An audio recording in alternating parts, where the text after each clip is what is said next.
Welcome to the heritage of our fathers. Today we will be talking about the story of the golden age of Oba Ewuare the Great from about the year 1473. Drums of Benin beat like thunder on the day destiny called. In the heart of the ancient kingdom, under the burning African sun, a prince named Ogun was about to carve his name in fire and bronze. He was no ordinary prince. Born with the wisdom of the ancestors and the ferocity of the leopard, Ogun's life would become the stuff of legend. But before the world would know him as Ewuare the Great, he would walk through betrayal, exile and blood. The palace of Benin was a fortress of power and whispers. Oba Ewuare, ruler of the time, grew old and weak, and his sons, the royal princes, were restless. Among them, Ogun was different, sharp-eyed, deep-voiced, and full of dreams larger than the red earth that stretched to the horizon. He spoke of greatness, of building walls that touched the skies, of bringing art and order to the kingdom. But greatness invites envy, and envy breeds danger. His own brother plotted his death. One moonless night, the palace corridors echoed with the footsteps of betrayal.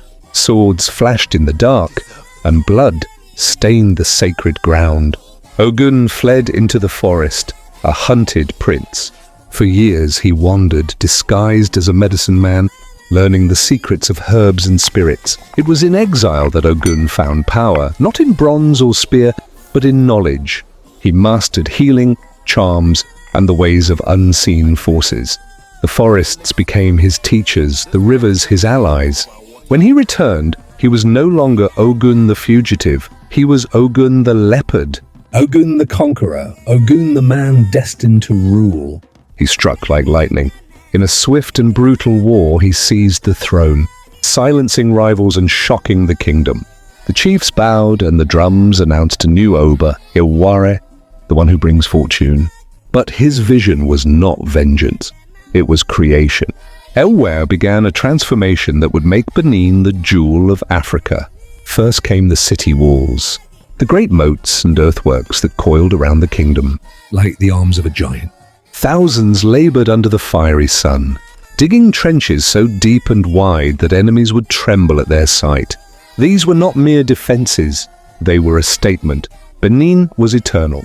Then came the art, the bronzes that sang the glory of the Oba.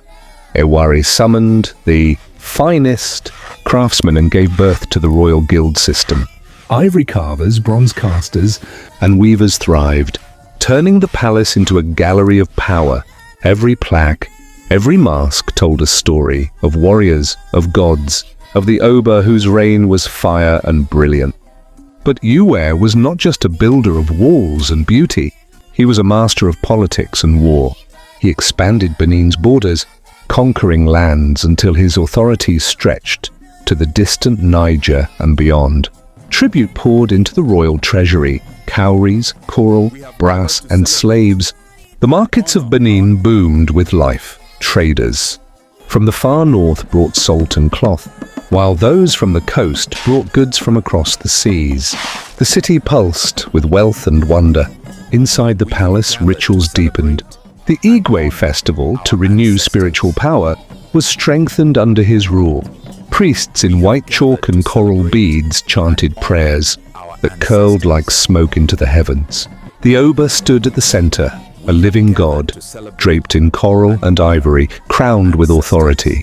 The people did not merely obey him, they worshipped him.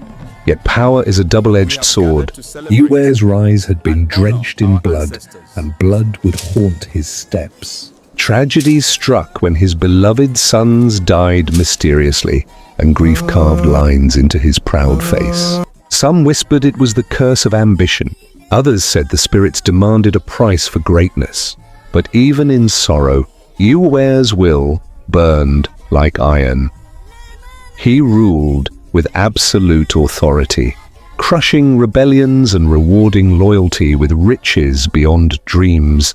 By the time Ewuare drew his last breath, Benin was no longer just a kingdom. It was an empire, feared and admired across the continent. His walls were the mightiest, his bronzes the most glorious, his name a drumbeat in the hearts of his people. Centuries later, when strangers from across the ocean came and marveled at Benin's wonders, they spoke in awe of the Oba who had lifted the city into immortality. That Oba was Ewuare the Great, the warrior, the builder, the father of Benin's golden age. His story is not just history, it is the soul of a people carved in bronze and earth. As the Edo say, Oba Gatokpaya say, is God bless you. Please stay tuned to this channel, like, share, and subscribe. Thank you.